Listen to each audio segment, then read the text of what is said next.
efecto, todo lo que escuche es bajo su propio riesgo, excepto, claro, los cortes comerciales. De continuar la revolución, la necesitamos mocharle la mano. And unacceptable. Unos genios. El que suelte el tigre. Matrimonios entre hombre y mujer. Callo. Radio Fórmula. Callín Canallín. Felicidades, un año de la maldita hora. Señoras y señores, esto es La Maldita Hora con Cayo de Hacha.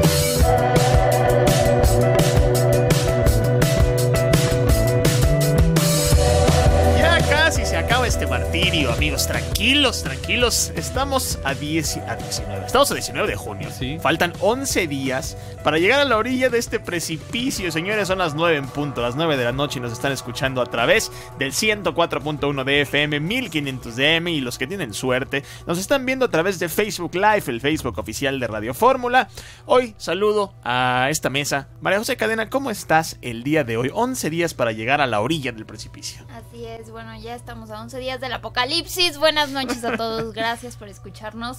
Y pues nos levantamos con una noticia que déjenme decirles que no es nueva. Este tema lleva masivo, esta separación de familias masiva prácticamente lleva más de un mes. Pero, y sobre todo las deportaciones en la administración de Trump con esta política de cero tolerancia empezaron desde finales del 2017.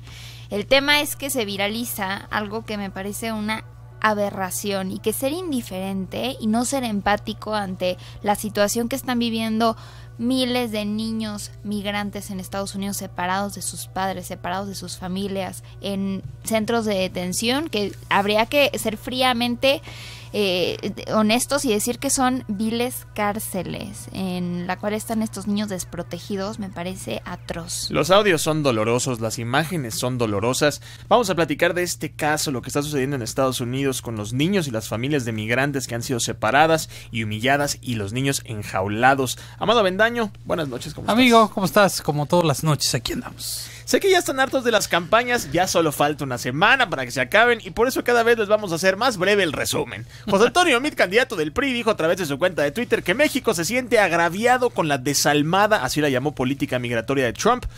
Prometió que como presidente defenderá siempre los derechos humanos de los migrantes y el interés superior del menor. Estamos viendo el tuit en pantalla. Y como le da pues la racha tuitera a José Antonio Meade, también señaló que quiere ser el mejor presidente de todos los tiempos modernos y pidió votar de forma libre, razonada y útil. Eso es lo que pidió José Antonio Meade. Yo creo que mucho haciendo este llamado, porque ya faltan 11 días al voto útil.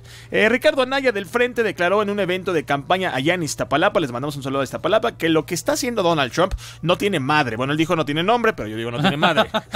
Pues separar a los niños de sus padres es una atrocidad. Criticó que el gobierno actual no se atreva a levantarle la voz a Donald Trump. Y de paso, pues ya, de paso, ahí está su costal de box. Le recordó a todos que Enrique Peña Nieto lo invitó a Donald Trump, aún cuando llevaba un año insultándonos, era candidato en ese entonces, y aseguró que él, de llegar a la presidencia, se iba a levantar la voz y defenderá el interés nacional. Andrés Manuel protestó, pero desde Culiacán, Sinaloa, anda en Culiacán, en mis tierras, dijo que están siendo deportados en condiciones inhumanas, lo cual es cierto.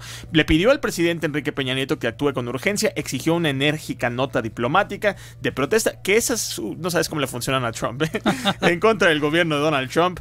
Mira, es que sí me parece buena idea, pero ¿sabes qué va a hacer Donald Trump con esa nota diplomática? Es lo mismo que el Change.org. Lo mismo que hace con la ONU, con la Constitución. Sí, no. Solicitó también la intervención del Alto Comisionado de los Derechos Humanos de la ONU. ¿Sabes qué le importa a Donald Trump el Alto Comisionado de los Derechos Humanos de la ONU? Ahorita te vamos a contar. Y que se envíe un equipo de profesionales, esto me parece bien, abogados, psicólogos, trabajadores sociales a la frontera para asistir a los niños y a las familias. Y el Bronco, como pues bueno, mira, nada te dice más cuando alguien ya tiró la toalla, de que ni siquiera está en la agenda. Jaime Rodríguez, candidato independiente, pues lo de la jaula no lo ve tan mal. De visita por Guanajuato, el Bronco dijo que la culpa es de las madres, que los niños sean tan mal portados por ser madres débiles y educar a niños con indisciplina. Háganme usted el favor, qué manera de no ni ojear un periódico para darse cuenta que el tema es grave. Vamos a ir a un pequeño corte, 55 13 86 32 44, y vamos a regresar para que María José Cadena nos cuente de qué se trata estas audios, estas imágenes atroces que le romperían el corazón a cualquiera. ¿Qué preguntamos el día de hoy? Déjame piénsalo. Que de quién era la culpa. Si ¿de quién es la culpa? ¿Padres de los niños o del presidente de los Estados Unidos? Que Donald Trump. Estás en Grupo Fórmula, abriendo la conversación. nos aprecien, ¿no? Oigan, es que trabajo cuando a mí me Nosotros dijeron... no nos fuimos al mundial, muchos Eso se es bueno, fueron. Mira, no voy a decir nombres para que no se enojen conmigo. Aquí muchos de Fórmula, que les mando un saludo, por cierto. Pero nosotros nos quedamos aquí porque estamos a 11 días de la elección y creemos que es importante seguirle. Miren, faltan 11 días, falta menos si lo ven así. Falta esta semana, martes, ya se acabó el martes, miércoles, jueves y viernes. Lunes y martes, miércoles es el último día de veda, jueves y viernes no se puede hablar de nada, la elección ya se acabó. Fíjense que estamos aquí, a ver, nosotros decidimos quedarnos por el compromiso que tenemos con México. Ya después nos vamos para siempre, ya nos vuelven a... No es cierto. No, esas ya. Se nos acaba el 20. Dice, hola Héctor Márquez, ¿cómo estás, querido amigo? Estamos hablando de ¿Quién ti, es Héctor que andas allá Márquez? en Rusia. ¿Cómo estás, amigo? ¿Sí, ¿Quién es? ¿No le veo la foto? Sí, es ¿Quién Giotz. es? Héctor Márquez es Giot. ¿Quién es Cuéntanos Héctor cómo te Márquez? está Oye, yendo. Giot, ¿me vas a traer mi matrushka? La matrushka. En toda la matrushka, Giotz. Emanuel, oye, cuéntanos qué pedo con Ryan, güey, que es cierto, a ti te iba a marcar, fíjate, para lo de Ryan, seguramente muchos han visto este famoso video. Decidimos nosotros no hablar de eso. ¿Cuál? Porque el video donde Ryan, de Brian Show, sale cogiéndose la bandera de Alemania Ay, en el piso. sí. Decidimos, pero No, esto fue una sí. decisión, no hablar de eso, porque, mira, dos cosas. Yo conozco a Ryan, me cae muy bien, lo conozco desde hace mucho tiempo, conozco a su hermana, etcétera, etcétera. Creo que es un buen tipo. Creo que lo que hizo es terrible, fue nefasto. Creo que es le ganó la vergonzoso. fiesta, ¿no? Como que... Él lo Pero, dice, híjole. dice que no estaba en Que sus no, cien. está bien, al Mm, final no, yo creo exacto. que sí. ¿Tú fuera de tus cabales haces eso? No, jamás, pero siento que depende de la persona. Para Ryan eso fue... Eso es otra cosa. Josh dijo A algo Karchi muy no le interesante. sorprende. Josh dijo, es que... ¿Qué esperaban? O sea, ¿no han visto sus videos? ¿Han visto lo que hace? Ahora, yo quiero decir que me cae bien él como persona. Lo que hizo es nefasto, terrible, vergonzoso. Pero hoy puso un tweet que me puso a pensar. Puso algo así como, ya pedí disculpas, lo siento mucho, ya no sé qué más quieren. Algo así era el tweet. Yo creo que este tipo de errores no te tiene que perseguir toda la vida. O sea, yo creo que este error no va a definir quién sea o qué es lo que haga de Brian Show en su vida. Pero creo que es un buen momento de aprendizaje y qué bueno que se disculpó. Mira, es que ¿sabes qué pasa? Luego pensamos que tenemos como este pase libre para hacerlo. La verdad te hará libre, pero primero te hará enojar.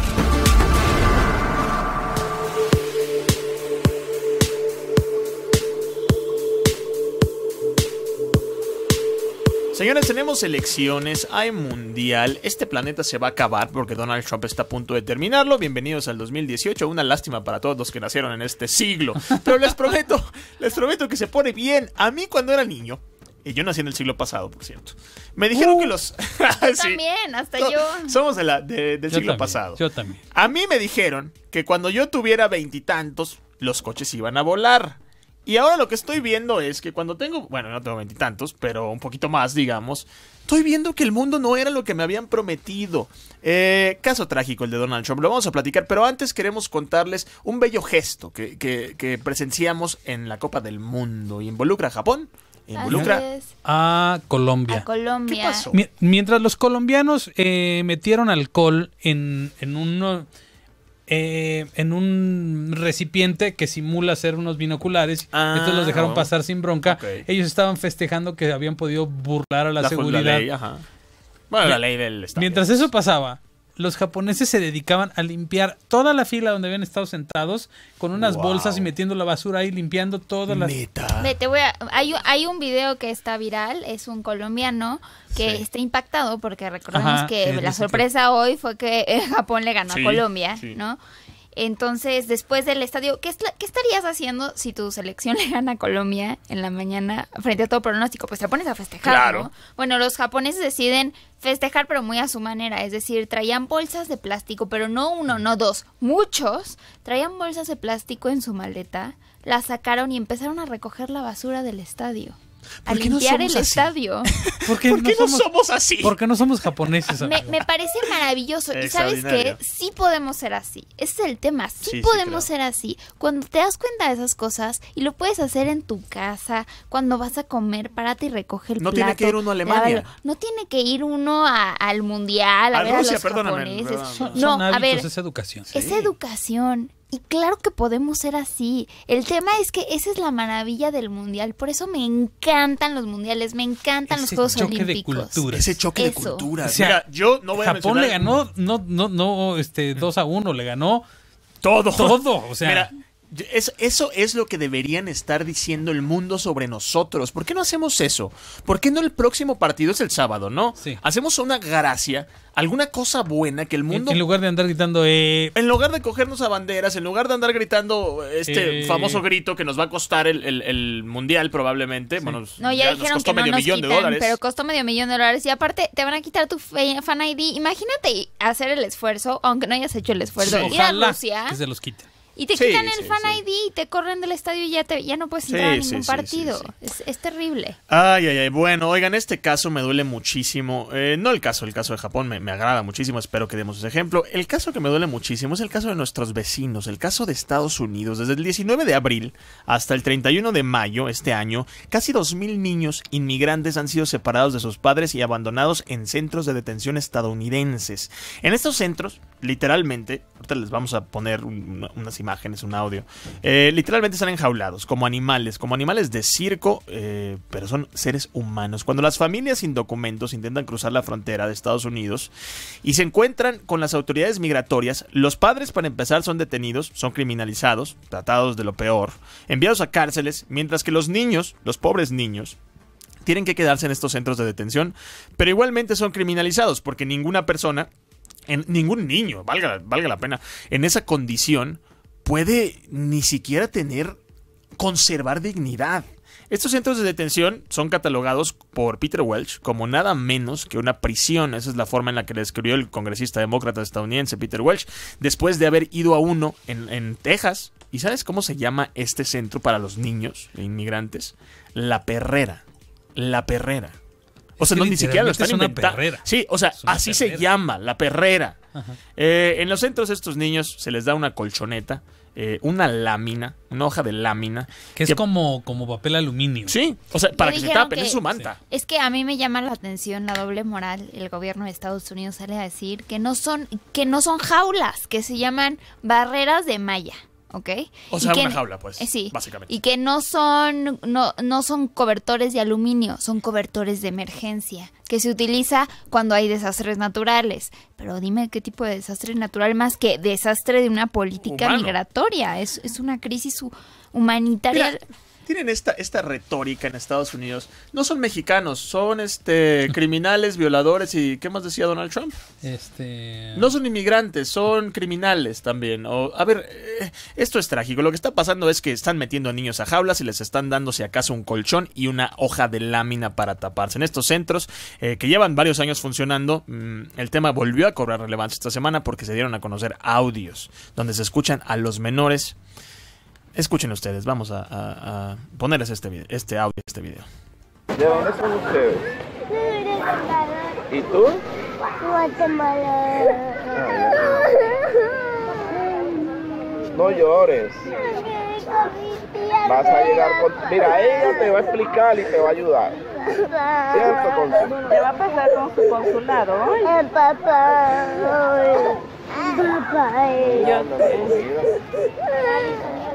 Ay, con mi tía por lo menos para que después llegue mi mami. ¿Me puedes abrir alguien me cerró la puerta esa? Que me venga a traer mi tía para llevar. Ella llama a tu tía si tú tienes número y habla con tu tía. Tengo el número de ella. Pues ahorita ella te ayuda para que hable. Cálmate, mamá. No, papá. Voy por aquí, niña. Papá. Cuando saquen la comida, ¿verdad? Ay, no, papá. Para que me venga. Ya voy a llegar yo cuando esté allá. Ya le voy a meter a comer. Papá. Si tiene una celda, me la da, por favor. Ay, no, papá. Si te quieres juntar con ella, te junta aquí, porque voy a tener que... O me la pone allá mejor. Estas son las imágenes que han circulado. Estamos viendo aquí a personas, inmigrantes, niños, familias, enjaulados en estas famosas, estas rejas, es que es básicamente una jaula. A ver, estoy tratando de buscar otra palabra, pero lo que escuchamos, lo que vemos, no hay forma. Puse un tuit hace un par de horas. ¿Hay alguna forma de ver estos videos, de escuchar estas cintas, de ver estas fotografías, de leer los testimonios, en el que lo leas y no se te revuelve el estómago. Tienes que estar muerto. Porque a mí no, de verdad, es una aberración. Y lo peor es que la candidatura de Donald Trump, el discurso de Trump, toda la administración de Trump lo ha sido abominable, ha sido racista, discriminatorio, violento. Y hoy estamos viendo la realidad de las consecuencias de esto.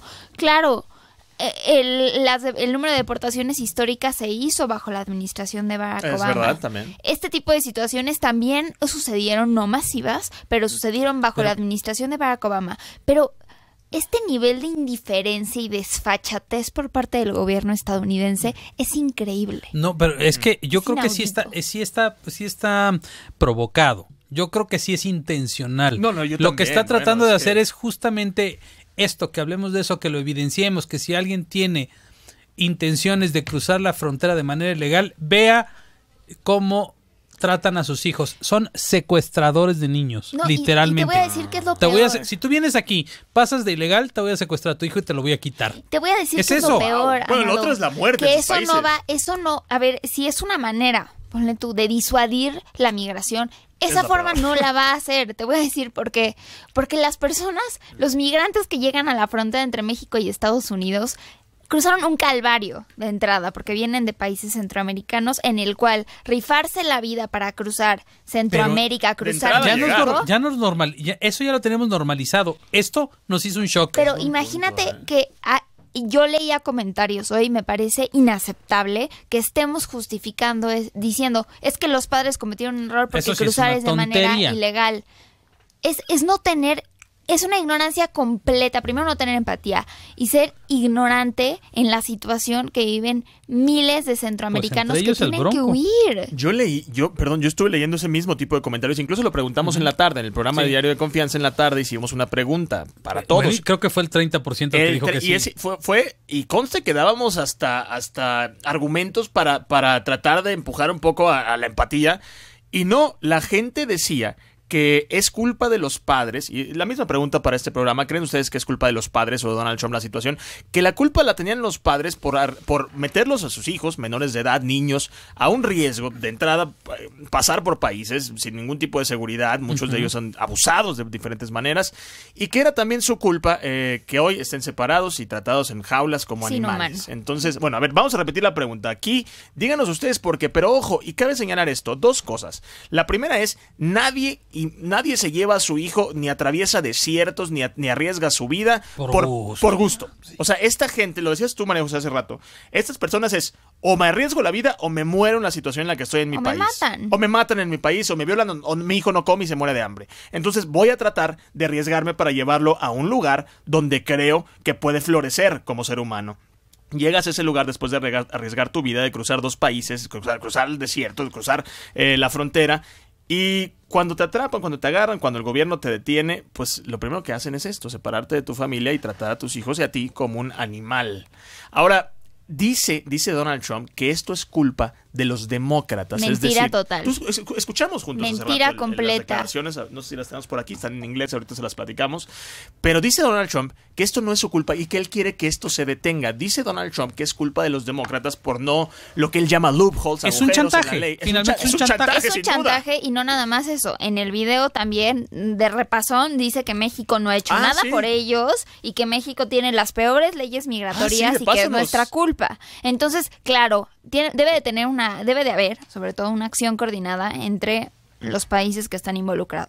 Y no hay nada más importante que los derechos humanos. Ahorita les voy a platicar qué dijo el secretario de Relaciones Exteriores, el becario mejor pagado de este país, sobre la situación que están viviendo inmigrantes, que por cierto, no es que eso sea relevante, pero 1% son mexicanos, la mayoría son centroamericanos, de igual manera nos duele. Vamos a un corte.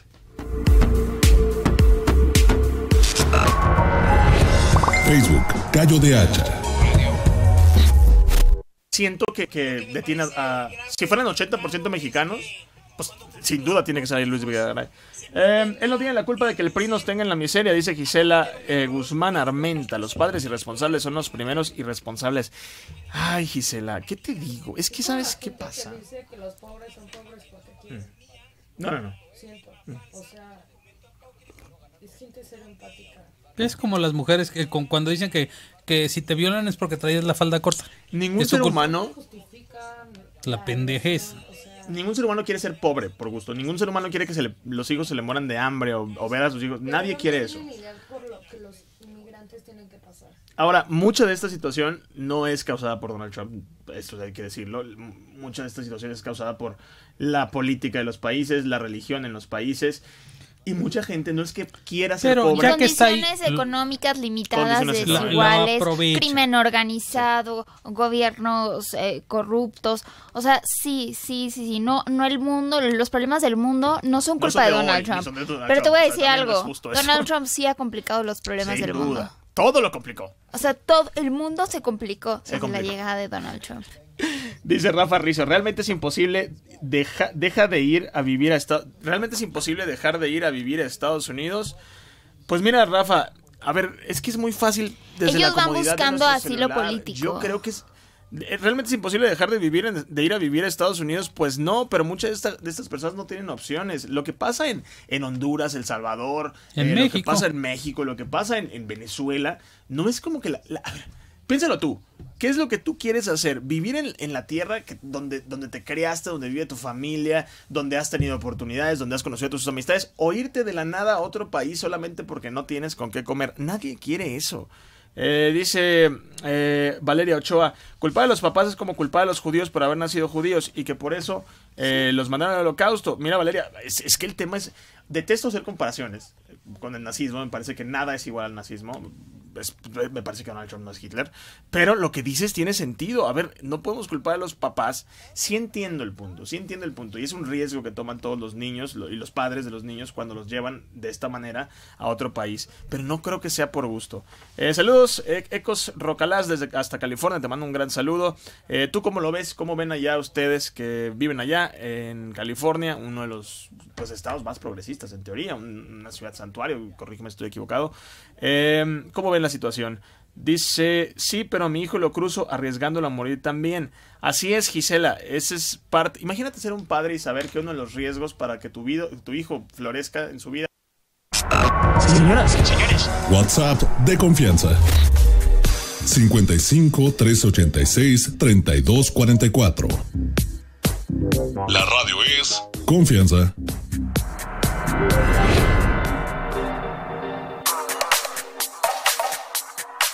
Estamos hablando de esta situación trágica. La crisis migratoria empeoró desde que Donald Trump comenzó a implementar su política de cero tolerancia. Esta política que más que una política de migración es una política electoral. Por lo menos recordemos que el próximo año, tienen midterms, elecciones de medio término. En noviembre, imagínense. A ver, Laura Bush, Hillary Clinton, ex candidata, la propia Melania Trump. Otra rehén de Donald Trump. O sea, al parecer sí, porque se han pronunciado en contra de esta política. Pero, y bueno, ella es una inmigrante. Digo, no estoy diciendo que sea una inmigrante legal, trabajó como migrante ilegal en algún momento, pero es un caso completamente distinto. El presidente argumenta que es culpa de los demócratas por no aprobar su reforma migratoria en el Congreso. Y por nuestra parte, fue condenado Luis Videgaray por lo que se consideró su tardía respuesta. El gobierno de México condenó esta política y la consideró cruel e inhumana. Esas son las palabras de Luis Videgaray, secretario de Relaciones Exteriores. Explicó en conferencia de prensa que ya se envió una nota diplomática y ya se acabó el problema. Donald Trump ya renunció, ya se fue, ya ni está con la nota diplomática. Bueno. Ya le abrió un change.org. Y esto también que dijo que el 1% son mexicanos, los demás son de otra. Mira, sean 1% mexicanos, 43%, 132%, 0%, es un problema de derechos humanos en el cual países, economías grandes como la de México tienen que hacerse presentes. Hace unas horas Donald Trump le pidió al Congreso de su país que busque una tercera opción, dice él. La primera es la separación, como la estamos viendo de las familias. La segunda es abrir fronteras. Y la tercera, dice él, que es que le cumplan el Congreso lo que él está pidiendo en su reforma migratoria. Ahora, ¿sabes qué me da mucho miedo? Las personas, y esto es parte de lo que me daba miedo, creo que ya lo había mencionado, acerca de Ricardo Anaya. No tiene nada que ver, pero nada más para tratar de exponer mi punto. Me da miedo que no tiene escrúpulos para negociar. Eso es lo que quiero decir. O sea, situaciones aparte, ¿no? Sí, totalmente. Donald Trump es capaz de usar, es capaz de usar a niños menores de edad para que le aprueben. Güey, salió a decirlo en su conferencia, para que le apruebe el Congreso demócrata, su ley migratoria. ¿Qué manera de no ni siquiera chistar al utilizar niños para este tipo de cosas? Sí, como rehenes, secuestrados. Donald Trump no tiene perdón de nada. No sé si de Dios, porque de verdad no tiene perdón de nada. No sé cómo... Bueno, sí, es que si eres un ignorante, te puedes ir a dormir tranquilo al hacer esas cosas. Si Quien no siente a la hora de negociar me da miedo. Le genera placer. Me da miedo. Le genera ese nivel de placer. Pero te voy a decir, nosotros no tenemos que quedarnos callados ante la tiranía de este tipo de líderes, ¿eh? Al contrario, creo que sí es un shock, como mencionabas, Amado, que al mundo lo choquea. Hay varias personas incluso que me han escrito que no, usualmente no me escriben por estos temas, que me dicen, oigan, ¿qué puedo hacer? O sea, ¿dónde puedo donar? ¿Cómo levantar la voz, no? 200 pesos, algo, es inhumano. Y aunque salga el canciller a decir, no, pero es que el 1% son mexicanos. Nos vale. Son niños sí, que claro, no merecen. Vale, y lo mismo si fueran de cualquier otra parte. Creo que la empatía y la indignación no se nos tiene que quitar nunca. Todos los candidatos, valga la pena decir, excepto el Bronco, la mayoría de los candidatos se pronunciaron en contra de esta atrocidad. Uno de ellos fue José Antonio Meade. Ahora, varias cosas con José Antonio Meade el día de hoy. Primero, tenemos una nueva encuesta que se publicó, la publicó el diario 24 Horas y La Razón. Para platicar sobre esta encuesta y más acerca de la campaña de José Antonio Meade, está en la línea en este momento, en la línea telefónica, Francisco Guerrero, vocero de la campaña presidencial de José Antonio Meade, a quien saludo. Muy buenas noches, Francisco, ¿cómo estás? Hola, me da mucho gusto saludarte a ti y a todos los miembros de la mesa. Un gusto saludarlos. Muchas gracias. Francisco, a ver, nos llevamos, bueno, me imagino que ustedes también, hay una nueva encuesta que fue publicada por el diario 24 Horas y La Razón, se publicó el día de ayer y hoy, en donde ponen a Meade ya en segundo lugar. ¿Cómo ven esto ustedes? ¿Ya lo tenían mapeado? ¿Qué opinan, Francisco, en la campaña de José Antonio Meade? Mira, primero, si me permites un comentario muy rápido, porque yo soy secretario de Fortalecimiento para la Democracia de la OEA con licencia, me vine con ese rango mira, la campaña de Pepe, y el tema de los derechos humanos que señalaste el previo con el asunto de los menores no acompañados, me parece que es un asunto que está por encima de la política. Hay asuntos que son parte de la grilla y hay asuntos que son serios. Y este tema de los menores acompañados es algo que a todos los que tenemos hijos, a todos los que son hijos de alguien, a todos los que tienen un abuelo o que tienen una hermana o un primo, cualquier persona que sea ser humana no puede quedarse callado ante ese tipo de infamias. Creo que ha sido muy oportuna la reacción, yo te diría que virtualmente de todas las fuerzas políticas en México. Este es un asunto que va por encima de la política electoral. De unidad nacional. Claro. Todos debemos condenarlo. Como seres humanos no podemos quedarnos impávidos ante una injusticia de ese tamaño. Seguramente ustedes ya escucharon las grabaciones que filtraron por ahí algunas ONG centroamericanas. Pues realmente se queda uno realmente sin palabras. Nosotros lo que dijimos es lo que corresponde. Nosotros nos parece algo reprobable. Hemos exigido ya que el gobierno mexicano presente una nota diplomática. También pensamos que es un buen momento para que la UNICEF y otros organismos multilaterales internacionales intervengan y decir, por supuesto, que no hay asunto político que valga para poner a un niño de rehén o una niña de rehén. Es algo infame y como algo infame debe simplemente de reprobarse. No iría más allá, porque ir más allá es entrar en la hoguera de la política y de las campañas. Creo que estamos de acuerdo todos, esto es reprobable. Simplemente decir que es algo que no puede tolerarse, que no puede permitirse y que realmente llama mucho la atención que a la luz de la Comisión Interamericana de los Derechos Humanos, de todos los acuerdos internacionales de defensa de la niñez, ese tipo de circunstancias pasen aquí a unos pocos cientos de kilómetros de nuestra frontera. Es algo realmente lamentable. Simplemente decirlo, coincido con ustedes. Creo que ha sido, así como tuvimos mucha alegría el domingo pasado con el triunfo de la selección, creo que toda esta alegría de alguna manera se ve eclipsada cuando vemos a estos niños, no importa de qué parte del mundo sean, de dónde sean. Es algo realmente lamentable, execrable, y pues simplemente decirles que por lo que eso corresponde, pues qué bueno que todo el mundo tenga sensibilidad y que nunca perdamos la sensibilidad de indignarnos cuando vemos algo como esto, y ojalá la voz del mundo sea escuchada desde la Casa Blanca, porque me parece que no es el camino, no es la forma, y no va a encontrar en este punto apoyo en ninguna parte del mundo. Claro, solamente lo podrían apoyar pues personas que no tengan calidad humana, ¿no? Francisco, terrible, creo que en eso coincidimos todos, y estoy de acuerdo contigo, la mayoría de las fuerzas políticas, ya sea Ricardo Anaya, José Antonio Meade, Andrés Manuel, el caso del Bronco es interesante, pero bueno, la mayoría sí se expresó, y lo cual nos da mucho gusto. Ahora, te decía de esta encuesta, ayer y hoy se publicó esta encuesta, hoy ya oficialmente ponen varias encuestas, el diario 24 Horas, La Razón, a José Antonio Meade en segundo lugar, ¿cómo lo toman? Y sobre todo, queda muy poco tiempo, 11 días para la elección, ¿sirve de algo? Mira, Yo creo que nosotros tenemos que ser consistentes con el criterio que hemos expresado en torno a las encuestas. Las encuestas son una fotografía del momento, te muestran una imagen de cómo están las cosas, y estas encuestas que has referido, estas 2 encuestas que has referido, sí, lo que te demuestran, pues es el resultado del tercer debate. Yo creo que quedó clarísimo que el único candidato que presentó propuestas, que el único candidato que tiene claridad en lo que quiere hacer, que el único candidato que sabe qué hacer cuando se presentan este tipo de contingencias en el mundo, el Tratado de Libre Comercio, el proteccionismo, el antimexicanismo y todo lo que estamos viviendo en este momento es José Antonio Meade. Obviamente estamos subiendo en las encuestas porque Ricardo Anaya, como si tuviera un yunque en el cuello, pues se está hundiendo todos los días, porque cuando los hermanos Barreiro ponen sobre la mesa cuál es su verdadera realidad, pues obviamente él sale a culpar hasta el Papa. La denuncia que presentó ayer, sí, pues como decía mi coordinador de campaña Aurelio Nuño, solo faltó que incluyera en la denuncia a Lázaro Cárdenas y Adolfo Ruiz Cortines. Es realmente algo ridículo, y esto se ve claramente en las encuestas. Entonces, por supuesto que José Antonio va subiendo en las encuestas, y ahora, no sé si ustedes estén de acuerdo, hay una suerte de conciencia colectiva de que quien ocupe el segundo lugar en las encuestas, pues será muy probablemente el gran retador de Andrés Manuel López Obrador. Sí, bueno, hay mucha gente que está esperando a que se defina este segundo lugar y bueno, lo has visto tú en las encuestas, casi el 40% prefiere no contestar o se está esperando. Efectivamente, y creo que los días que vienen van a ser definitorios.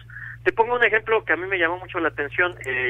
La consultora Integralia de Luis Carlos Ugalde hizo una evaluación sobre la calidad de las propuestas, y José Antonio resultó ser el candidato mejor evaluado, más del 60% de aprobación en sus propuestas, y yo creo que la gente, ahora que estamos particularmente en este periodo un poco de chacota por el fútbol, de entusiasmo porque sí, vamos ganando, pero también de preocupación por lo que viene, pues sí tiene que echarle una pensada muy seria a quién le va a entregar las llaves del carro, si me permiten la expresión, los próximos 6 años, y ahí es donde creo que José Antonio pues va ascendiendo, esto que va quedando cada vez más claro. Y bueno, pues ahora viene un ejercicio de conciencia. Ustedes saben muy bien que hay 5 segundos que son centrales en toda elección, y son 5 segundos muy íntimos. Son los segundos cuando tú llegas te dan tu boleta, entras a la urna, y no importa si te lo preguntaron en una encuesta, no importa qué opine tu familia, no importa qué opinen tus amigos. Sí, estás tú solo frente a la boleta. Tú estás frente a la boleta y tú decides para dónde quieres que vaya el país. Yo creo que este es un momento muy importante en la vida del país, en la vida de México, y nosotros estamos confiados de que, así como se va sedimentando la arena cuando la metes al agua, se ha ido sedimentando ya la opinión favorable en torno a José Antonio, y yo estoy muy confiado que vamos a llegar, va a ser una elección cerrada, como han sido todas las elecciones en México, pues virtualmente desde 1997, y nosotros tenemos confianza de que vamos a ganar. Oye, Francisco, ustedes están invitando a personas que planean votar por otros partidos, me refiero a Ricardo Anaya, el Bronco, a hacer este voto útil a favor de José Antonio Meade, o están esperando, o qué nosotros estamos invitando a todos los mexicanos, independientemente de cuál sea su origen político, de cómo votaron la elección pasada, a que hagan como dicen los especialistas en organización, que hagan un análisis situacional de lo que está pasando. Recuerda que tú tomas decisiones en el momento en función de las circunstancias en las que te encuentras, de los peligros que tienes que resolver, y sobre todo de la persona que le estás encargando cómo resolver los problemas que el país enfrenta. Esto es algo muy delicado, yo lo llamaría casi, es como ir con un médico sabiendo que tenemos problemas que atender, y escoger muy bien quién va a ser el médico que te va a tratar. Si te trata un charlatán, o si te trata un mentiroso o un psicópata, pues obviamente los resultados serán los de un psicópata, de un charlatán o de un hombre pasado de moda. Francisco, lo que tú buscas es que sea el médico más. Francisco, muchísimas gracias por platicar con nosotros. Ya nos vamos a ir a un corte, nos agarra la guillotina. Te mando un abrazo. Señoras y señores, WhatsApp de confianza 55 386 3244. La radio es confianza.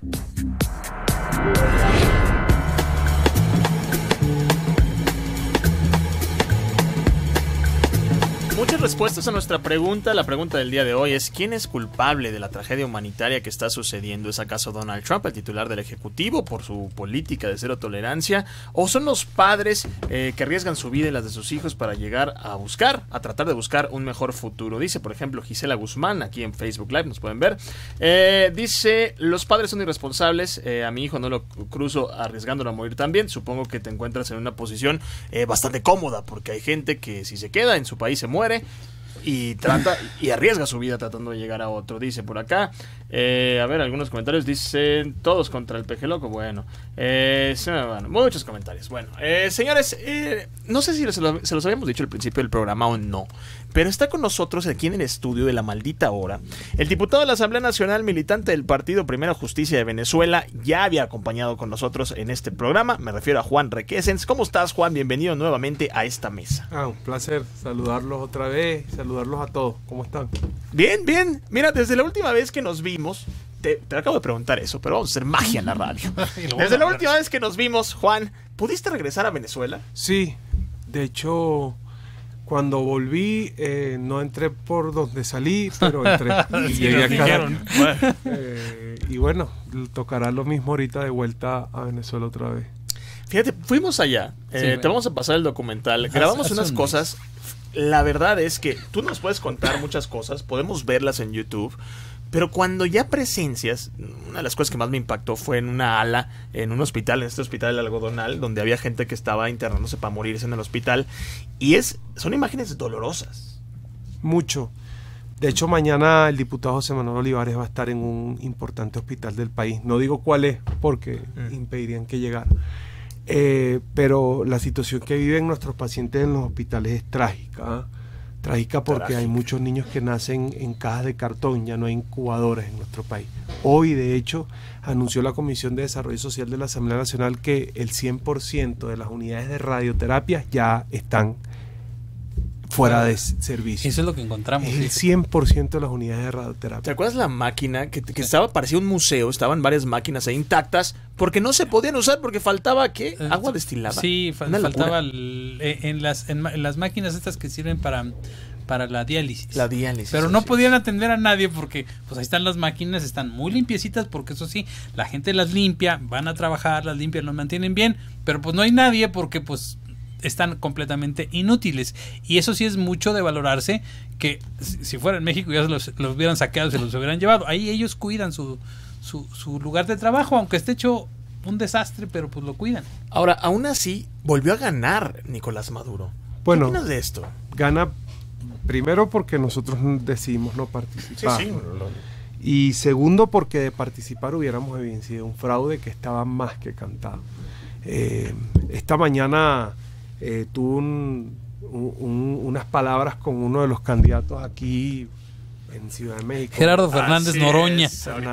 Noroña. Una disculpa, así no somos una los disculpa mexicanos. a nombre de todos los mexicanos del mundo. No. Oye, él estuvo en Venezuela. Sí, claro. No, fue a Suiza, amigo. Un documental fantástico. No, fue a Suiza. Y él hablaba de que si Maduro fuera tan malo, no ganara elecciones. Y yo le respondía, perdóname, pero es que en Venezuela, después del 2015, a pesar de que con todo el ventajismo nosotros logramos superar el fraude y ganamos la Asamblea Nacional, el gobierno pocos meses después la desconoce y monta una asamblea paralela. Pero no es solo eso, es que después del 2015 el gobierno no vuelve a convocar elecciones libres en nuestro país. En la elección de la Asamblea Nacional Constituyente dijeron que habían votado 8 millones de personas, sí, y la empresa que manejaba el software confirmó que habían sido solo 3 millones. Y en las elecciones a gobernadores, pues fue un fraude evidente. A partir de allí, y de que la OEA, la ONU, el Grupo de Lima, los países del mundo dicen, miren, en Venezuela hay fraude, nosotros logramos demostrar que hay fraude, la Organización de las Naciones Unidas confirma que hay un fraude, pues ya es imposible participar en algún proceso electoral. Una de las dudas que tenía yo, porque platiqué allá con varios amigos, conocidos, personas en Venezuela, muchos decían, a ver, no vamos a participar en esta elección porque, como me dices tú, sería validar un fraude. Pero por el otro lado, ¿qué otra opción hay? Es decir, si no participas en la vía democrática, pues básicamente le dejas abierto el camino a dictadores populistas, Nicolás Maduro en este caso. Mira, en el siglo XXI ciertamente uno lo primero que piensa cuando piensa en democracia es en elecciones. Vaya, es lógico. Todos los demócratas convocan elecciones. Es el ejercicio principal, ¿no? Ir a votar. Sí, sin embargo, pareciera que estos gobiernos autoritarios han desarrollado un esquema de control, incluso en escenarios competitivos electorales. Lo que llaman la tesis de los autoritarismos competitivos.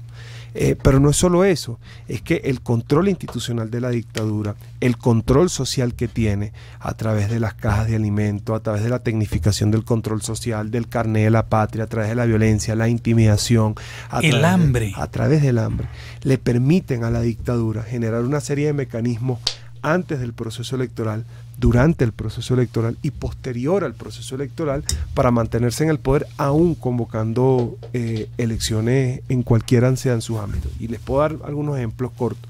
En el caso del Estado Bolívar, el control que tienen sobre la Fuerza Armada y el control que tienen sobre el poder electoral les dejó a ellos la puerta abierta para que aún el candidato de oposición a la gobernación, con el 100% de las actas en la mano, al mostrarlas ellos dijeran, no, esas no son las actas, aún las hayan imprimido en las máquinas, no son estas. Publicaron unas por la web y no reconocieron el resultado. El caso del gobernador del estado Miranda, el segundo estado del país, segundo estado más grande del país, por vías de la violencia, tomaron más del 40% de los centros de votación, aquí se llaman casillas electorales, cortaron las comunicaciones y cortaban la luz de los centros electorales el día de la elección, más del 30%, alrededor del 30% de las casillas electorales habían sido reasignadas y no se sabía dónde habían sido reasignadas. Estaban los electores en su cola y cuando llegaron a su centro, a su casilla, les dijeron, miren, no, aquí ya no es en otro lado. Pero díganos dónde es. No sabemos, les avisamos más tarde. Y así pasó el día y nunca avisaron. Es parte del control institucional que ellos tienen, que les permite consagrar el fraude, que les permite tomar ventajismo y no celebrar elecciones en libertad. La comunidad internacional ya no cree en esa farsa. No. O sea, es un montaje ya bastante burdo. Y lo vimos, lo percibimos allá. La gente ya no le cree nada a Maduro, ni a su régimen. Ya está bien un chiste, ¿no? Este famoso chiste de que voy a votar por Nicolás Maduro por el candidato Nicolás Maduro para que solucione los problemas que el presidente Nicolás Maduro no los pudo solucionar. Se fue el chigüire bipolar. Oye, a ver, uno de los testimonios que más, tenemos elecciones acá nosotros, pero que más me llamó la atención fue platicamos con una señora en la calle, con varias personas, y un señor fue, una pareja. Nos dijo que él había votado por Nicolás Maduro en el 98, por Hugo Chávez en el 98. Pero que nunca en la vida jamás se esperó que aunque Cuba fuera comunista y aunque Cuba le decía, que nunca se esperó que fuera a suceder. Esto me parece extraño, es decir, en algún momento Venezuela pensó que no iba a suceder lo que está pasando, que Hugo Chávez se iba a ir después de su término. Mira, en el 98 había malestar en la población, ciertamente, había corrupción. Había corrupción. Había malestar con los partidos políticos, sobre todo con dos partidos políticos en un sistema bipartidista. Había desigualdad. Sin embargo, éramos un país con muchas posibilidades, ¿no? Éramos uno de los PIB más altos de América Latina, teníamos un sistema hospitalario importante, un sistema de seguridad social importantísimo, habíamos aplicado una serie de reformas económicas que pretendían que Venezuela se convirtiera en un eje industrial en la América Latina. Habían factores económicos que apuntaban hacia un buen camino, y a pesar de que lo político y lo social había desigualdad, había corrupción, que había malestar con la clase política, los venezolanos decíamos, es imposible que esto pudiera estar peor o que pudiera empeorar, y muchos cubanos iban a Venezuela y nos decían, Chávez, populista, dictadura, comunismo, Foro de Sao Paulo, y nosotros decíamos, miren, es imposible, Venezuela es un país con instituciones, Venezuela es un país sólido, democrático, con petróleo, pero además decíamos, si Chávez se vuelve muy loco, lo sacamos, porque nosotros, somos la patria de Bolívar, somos la patria de la independencia de América Latina, somos la patria de los grandes próceres de la independencia. Eso pasó, y hoy el saldo, ¿cuál es? Bueno, en el 2018 el saldo es un país que vive una dictadura militar que asesina, persigue y tortura gente por pensar distinto. Esto es un país donde hay 80% de desabastecimiento de los productos, 80% de cierre de las empresas. Esto es un país donde 8 de cada 10 medicinas que habían en el 98 hoy ya no están en el mercado. Esto es un país donde el 70% de la población, 7 de cada 10 familias, percibe el salario mínimo, y el salario mínimo en nuestro país es 0,75 centavos de dólar al mes. Esto es un país donde mueren 3 de cada 10 niños mueren por desnutrición infantil. Esto es un país donde 6 de cada 10 familias manifiesta no comer 2 veces a la semana, 2 veces al día. En este sentido, ni Hugo Chávez ni Nicolás Maduro fracasaron en su misión.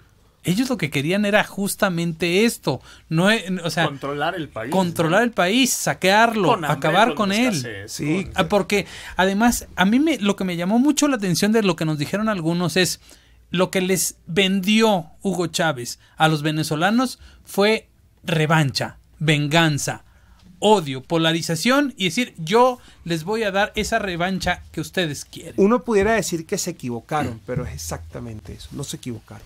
Nos venden una mentira.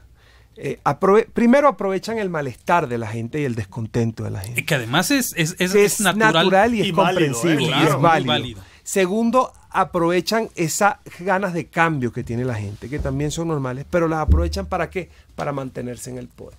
Y a través de la destrucción institucional, a través de la destrucción de la calidad de vida, se mantienen en el poder y así gobiernan sobre cementerio. Hoy el gobierno de Nicolás Maduro y la dictadura gobiernan sobre un cementerio. Y bueno, y por eso tan acalorado me puse yo esta mañana con Fernández. Eso que te iba a preguntar, ¿qué te No, dijo? pero es que alguien que llegue y te diga que en su país todo lo que dicen es una mentira. Cuando... Mira, ellos Es algunos voceros de él me han acusado de injerencia, pero es que yo he venido a México a hablar sobre la crisis venezolana y sobre el populismo en Venezuela. Sí. Yo, con mucho respeto por los mexicanos, por México, por todo, porque los respeto. Además tienes inmunidad diplomática, ¿no? Sí, pero más allá Juan, de eso, te voy a decir algo. Tú eres un ciudadano en México. Hasta ahorita existe la libertad de expresión. Tú puedes decir lo que tú quieras. Mira, yo respeto a México y respeto a los mexicanos y creo que cada nación es libre de decidir sus propios destinos. Eso es lo primero. Yo vine aquí a hablar del populismo en Venezuela y a hablar de la crisis en Venezuela. Pero este señor ha ido a Venezuela más de 12 veces. Yo había dicho 6, él mismo dijo 12, cosa que me hace dudar aún mucho más de sus intenciones. Salen videos por la calle a las 11 de la noche, escoltado, porque además, ¿quién sale en la ciudad más peligrosa del mundo a las 11 de la noche? Con la cámara del celular. Es una ciudad que tiene la tasa de homicidio. Se alcanzan a ver los escoltas. Esa es la ciudad con la tasa de homicidios más alta. Fue la ciudad que Caracas desplazó a Ciudad Juárez como una de las ciudades más peligrosas del mundo. Esto no es una locura, esto son cifras. Primero. Lo segundo, ¿cómo un señor me va a decir a mí, cómo Fernández Noroña le va a decir a los mexicanos que en Venezuela viven felices cuando 3 de cada 10 venezolanos comen de la basura? Según la Organización de las Naciones Unidas, la pobreza extrema se considera pobreza extrema cuando una persona gana menos de $1 al día. En Venezuela, el 70% de las familias percibe $0.75 al mes, porque el salario mínimo en nuestro país es $0.75. ¿Cómo este señor va a decir que Nicolás Maduro, que Hugo Chávez, que Fidel Castro son ejemplo de democracia? Pero esto es una dictadura que la rechaza la Organización de las Naciones Unidas, la Organización de Estados Americanos, la Unión Europea, el Grupo de Lima. O sea, todos los países democráticos de Occidente, de Oriente y del mundo rechazan esta dictadura, a este señor. Pero es que Gerardo Fernández Noroña podría ser muy bien uno de los esbirros de Nicolás Maduro. Podría ser. Alguien nos platicó. ¿Sabes quién podría ser? Hay una estrategia de traer a celebridades políticos importantes, celebridades de otros países a Venezuela, pasearlos de una manera en que se vea fabuloso. Este señor o le pagan por hacer lo que está haciendo o miente descaradamente, porque además la mentira es evidente. Pero además, o las dos. Pero además, perdón, esto es un señor que se jacta a lo mero macho de decir que él debate con quien sea. No debate con nadie. Que él debate con quien sea. Y esta mañana lo hicimos en las redes sociales y en la radio, lo retamos. Debatamos el caso de Venezuela. Entonces se pone a publicar unos tweets llamando a Reaza, pidiéndole al canciller de Venezuela, Reaza, que bueno, que aquí hay un diputado que está hablando mal de él. Y mire, con todo respeto, ese señor le está diciendo mentira a los mexicanos. Sus propuestas son idénticas a las mismas que planteó Chávez. Y nosotros donde él quiera, si él quiere aquí, si él quiere en la calle, donde él quiera podemos debatir con él. Pero ese señor le está mintiendo a México. Bueno, dijo que él debatía en Caracas. ¿Por qué? Además dice... Yo debatiría en Caracas en una televisora de la derecha. Señor Fernández Noroña, no sea mentiroso. Allá no hay televisoras ni de derecha ni de izquierda. Todas las televisoras son de la dictadura. No tuvimos oportunidad. Yo me puse a ver televisión. Pero obvio. Yo me puse a ver televisión. Me puse a ver la televisión. ¿Tú la viste? Claro. Y además era de veras de risa que todo el tiempo era una fiesta por Nicolás Maduro y llamando al voto en periodo electoral. El único que estaba en televisión pidiendo por el voto eran por Nicolás Maduro. Y además vi un programa de Telesur de mexicanos hablando de temas que tienen que ver con Venezuela, ¿no? En donde estaba Luis Hernández Navarro. Así como el Televisa de está en varios países, pero insultando a Televisa, que lo cual es difícil también, pero bueno, sí, Telesur es propaganda. Es propaganda. Sí, pero mira, a Fernández Noroña no se le puede tomar muy en serio en este país y te lo digo, para que no te desgastes. Para que no te desgastes discutiendo con alguien que soñaría con ser, debe tener sueños húmedos con Nicolás Maduro, seguramente, porque él hay videos juntos, sí, por cierto, en esta cena. ¿Con ropa? No, con ropa. No, vi del otro no llegué hasta el final del video, pero ¿qué futuro le ves tú a Venezuela? A ver, esta pregunta me gusta hacérsela, sobre todo a los venezolanos, y me impresionan las respuestas. ¿Cómo crees que se puede acabar? De entrada por la democracia, no, si se llamó a no votar en la elección. ¿Qué otra salida le ves a Venezuela? ¿Una invasión militar? No, debemos forzar la ruptura. ¿Cómo? Ahora, eso se hace Bueno, lo primero que hay que decir es que la diáspora en Venezuela nos ha afectado muchísimo. 6 millones de personas se han ido en 20 años. Sí. Muchas de esas son dirigentes, ¿no? Dirigentes que es una políticos. Quinta parte del país, 20% del país. 20% del país, sí. 30 millones de venezolanos. Quedan 24, 23 millones más o menos. Primero, articular los sectores sociales que hay en nuestro país. Ya la lucha no es electoral.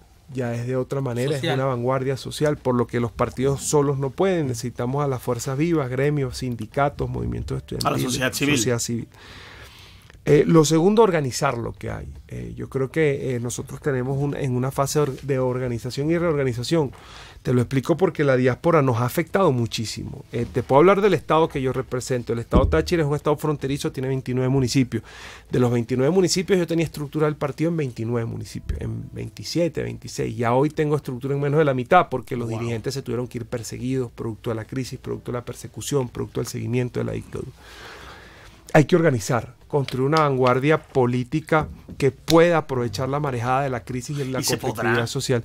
Es nuestro deber. Nosotros queremos liberar a Venezuela de la dictadura. Maduro va a ser imposible para ustedes. Maduro va a seguir persiguiendo, va a seguir torturando. Pero además hay otro elemento importante en el que nosotros llevamos la delantera, que es la presión internacional.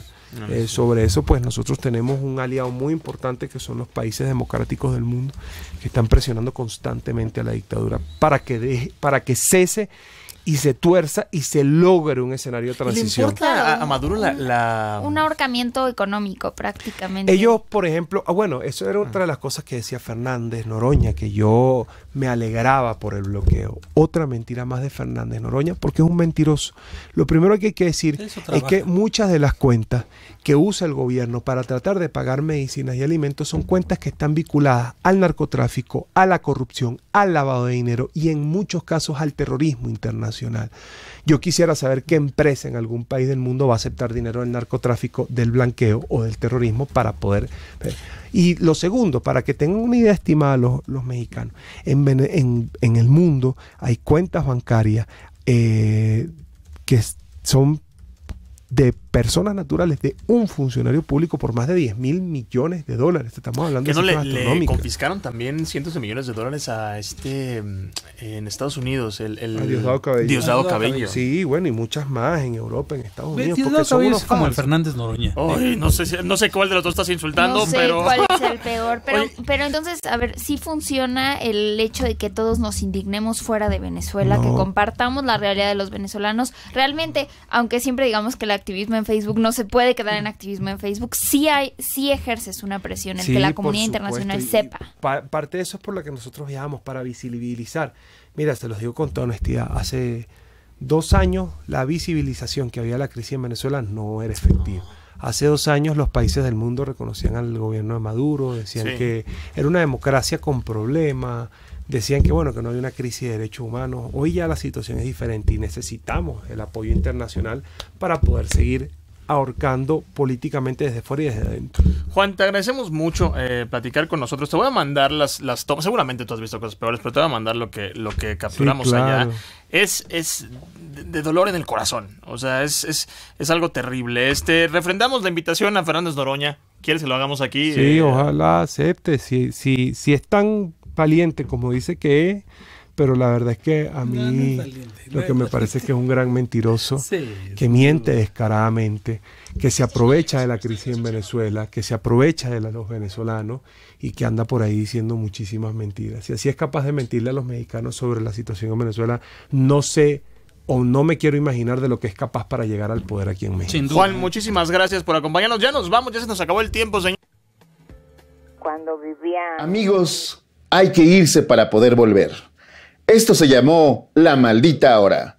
Sintonízanos mañana en la misma batihora y en el mismo Vaticanal, con su bajeza bendidísima Cayo de Hacha.